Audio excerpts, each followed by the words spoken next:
Olá, no programa Pauta Especial de hoje vamos falar sobre como você pode combater a osteoporose com uma dieta rica em cálcio. Você vai ver que os nossos idosos não ficam mais em casa, sentados em cadeiras de balanço. Hoje eles são bem ativos e preenchem o tempo com atividades físicas e intelectuais. Vamos mostrar que os carnês do IPTU de 2017 já começaram a ser distribuídos e que esse ano o reajuste foi de quase 8%. Também vamos mostrar que o IPHAN, o órgão federal responsável pelo tombamento de áreas históricas e registro de patrimônio imaterial, está completando 80 anos de existência. E ainda falando sobre história, você vai conhecer o Arquivo Público, que possui um rico acervo sobre Alagoas.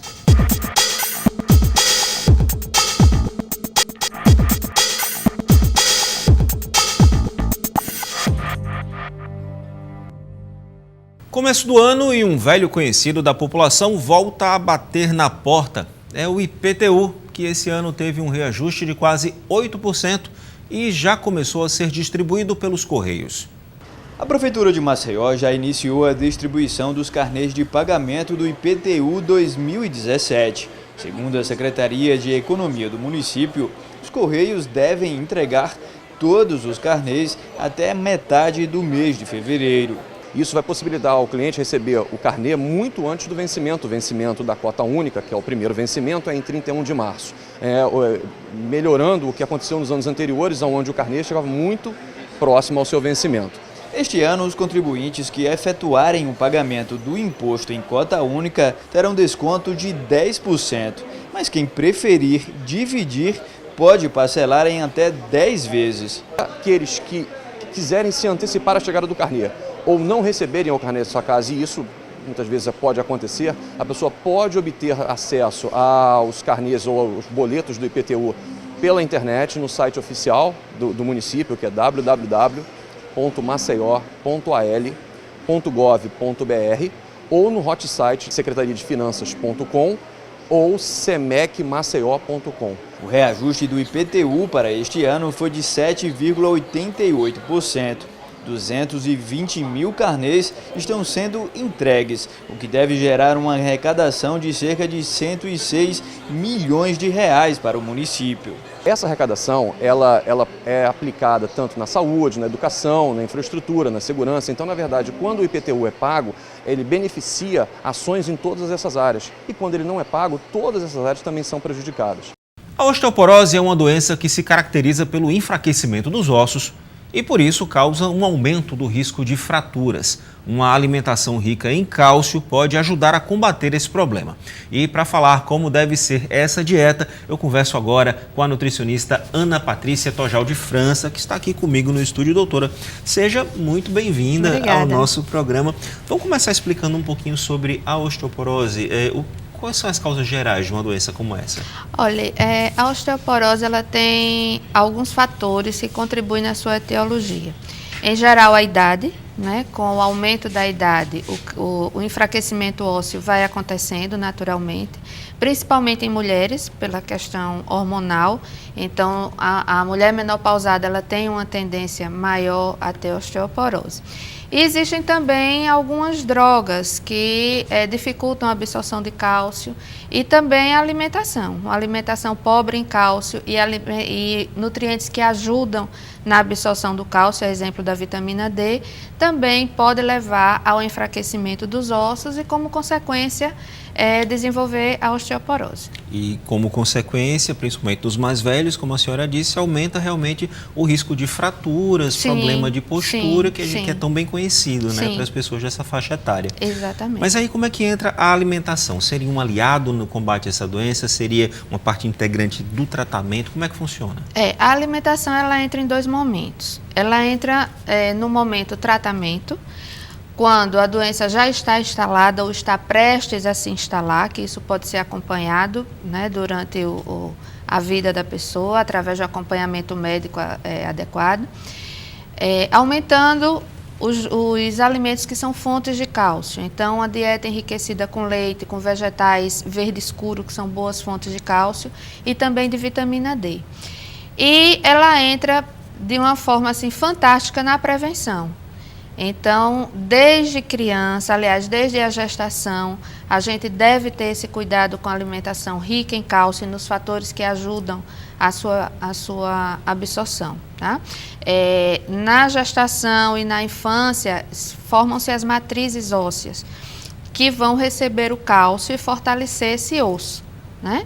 Então, se essa alimentação ela é adequada desde cedo, a possibilidade de fortalecimento é maior e aí se reduz a chance de ter a doença no futuro. Quando essa pessoa ficar mais velha, pode ser que ela nem chegue a desenvolver nesse caso. Ou desenvolve de uma forma mais fraca, mais branda, porque os ossos são mais fortes, estão preparados para sobreviver a essas intempéries da idade. Agora, doutora, infelizmente a questão da nutrição da infância não é uma realidade muito comum no mundo em que a gente vive, né? De um modo geral, desde a gestação, as crianças elas são desnutridas. A própria alimentação da população ela é mais rica em carboidrato e mais pobre em proteínas e minerais como o cálcio, que é justamente o foco aqui da nossa entrevista. Então, isso pode comprometer o desenvolvimento e pode ocasionar uma osteoporose? Com toda certeza, inclusive na gestante.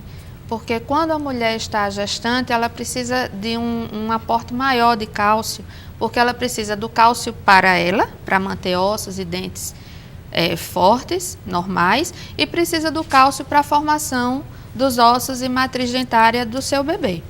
Isso faz com que haja um aumento nessa necessidade e tem que haver um aumento de ingestão que possa suprir isso aí. Hoje em dia, já se tem uma preocupação maior com a alimentação infantil, inclusive nas escolas, né? Algumas escolas hoje já trabalham com cardápios elaborados pela própria escola, e isso facilita nesse cuidado. Mas é muito importante que a população tenha atenção a isso. Tenha atenção a essa necessidade de prevenção. É muito melhor prevenir do que tratar depois. Inclusive, o tratamento é mais difícil. E a osteoporose, como você disse no começo, ela aumenta o risco de queda, aumenta o risco de fraturas. E a gente sabe que queda é um fator de risco muito importante na qualidade de vida do idoso. Pois é, principalmente no idoso, né? Principalmente no idoso. Dependendo do tipo da queda, ela pode até incapacitar a pessoa idosa. Abrindo um parêntese aí, me ocorreu agora, sobre a questão da nutrição infantil. Eu vou até fugir um pouquinho do nosso assunto. Eu acho que vale lembrar, reforçar que aquele mito da criança gordinha é igual criança saudável está sendo meio que destruído aos poucos, né? Assim, muitas vezes a criança está gordinha, mas está desnutrida. Isso. Peso e desnutrição são duas coisas coisas diferentes. Totalmente diferentes, né? Exatamente. Em geral, as pessoas que estão muito acima do peso, inclusive as crianças, são pessoas que não têm uma boa nutrição. Como você falou, né, o excesso de carboidrato, o excesso de gorduras não saudáveis, isso tudo leva a esse excesso de peso, que inclusive é um dos fatores ruins para o osso, para o esqueleto humano. Força o trabalho do esqueleto, né? Porque a gente fica em pé porque a gente tem um esqueleto. Exato. Os ossos são a sustentação do nosso corpo. E se você tem um esqueleto fraco, num corpo acima do peso, aí o negócio fica complicado mais ainda. Exatamente. Voltando para essa questão da dificuldade de se ter uma boa nutrição, onde as pessoas podem buscar o cálcio? A senhora falou de vegetais de cor escura. A gente sabe que derivados de leite também contém bastante cálcio, né? Aí tem o iogurte, manteiga, o queijo, o próprio leite, mas são alimentos mais caros. Onde é que pode buscar o cálcio aí de maneira barata? E além da questão do preço, eu ainda lembro aqui algumas pessoas que têm alergia ao leite. Também, não verdade. Hoje em dia se tem descoberto muita gente com intolerância à lactose, que é um outro fator.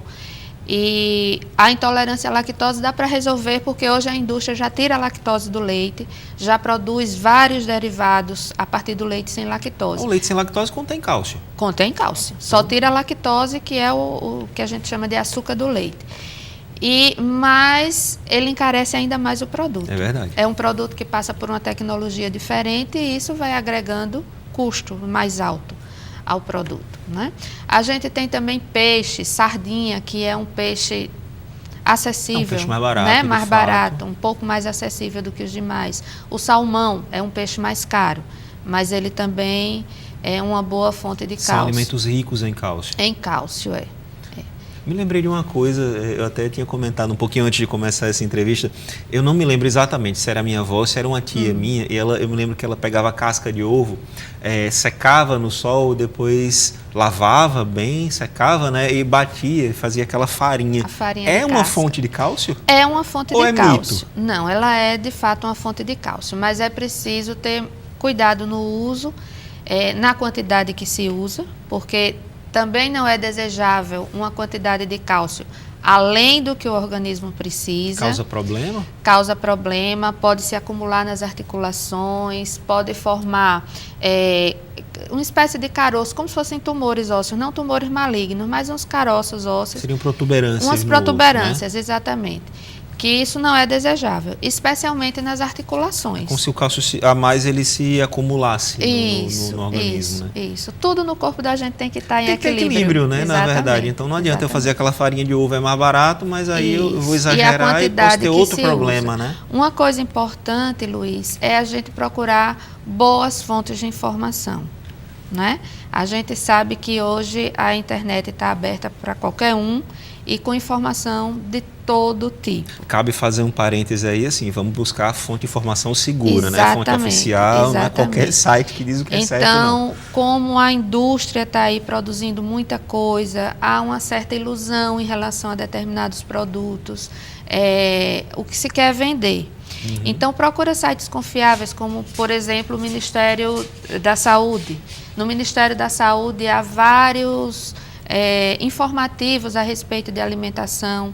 Existe a nutrição adequada para a criança até 2 anos de idade, as recomendações para o adulto, existem recomendações específicas para cálcio, para ferro.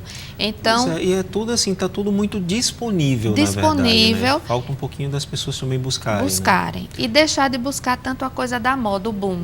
Né? Na nutrição tem acontecido muito isso. Lançam um produto, lançam uma dieta, lançam um estilo de vida e de repente todo mundo está fazendo aquilo e daqui a pouco não é mais aquilo. E aí as pessoas dizem, por que muda tanto? Na verdade, a gente não está buscando a fonte mais segura. Talvez o segredo seja buscar o equilíbrio, sempre com o acompanhamento de um profissional. Mas eu não tenho dinheiro para pagar um profissional. Mas de repente no PSF ali, até no posto de saúde, você consegue pelo menos a orientação para evitar remédios caseiros em excesso, né? Como essa questão da farinha do ovo. Antes da gente encerrar, me veio uma outra coisa agora. Em relação a alimentos que possam inibir o processo de absorção do cálcio. Eu me lembro que, em uma outra situação, um nutricionista me falou que para a absorção do ferro de origem vegetal ser mais otimizada, é interessante que você evite cafeína, evite tanino e consuma vitamina C, que está na laranja, que está em frutas cítricas. Tem algum macetezinho desse para absorção do cálcio? Tem alimento que impede a absorção? Tem. Refrigerante é um tipo de bebida que dificulta a absorção do cálcio. Alimentos muito ricos em tanino, achocolatados. Isso não significa que a gente não possa usar nunca. O que significa é que a gente deve evitar. Né? Uma coisa, uma vez ou outra, você está num passeio, toma um milkshake com chocolate, uma festa. Né? Ok, mas não pode ser rotina, não pode ser o dia a dia. Incentive as crianças a se habituarem com o leite puro. O leite não precisa de açúcar, não precisa de chocolate.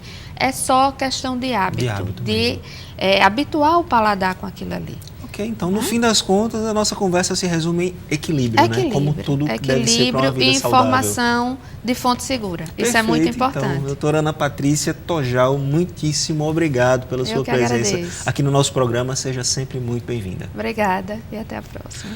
Bom, daqui a pouco você vai ver que hoje em dia envelhecer é sinônimo de atividade e disposição. Já se foi o tempo que os idosos ficavam parados, esperando o tempo passar. Hoje eles ocupam o dia com atividades físicas e intelectuais. Vamos mostrar também um pouco da trajetória do IPHAN, que completa 80 anos de existência. E você ainda vai conhecer o Arquivo Público de Alagoas, um ótimo lugar aí para quem quer consultar a história do nosso estado. Até já!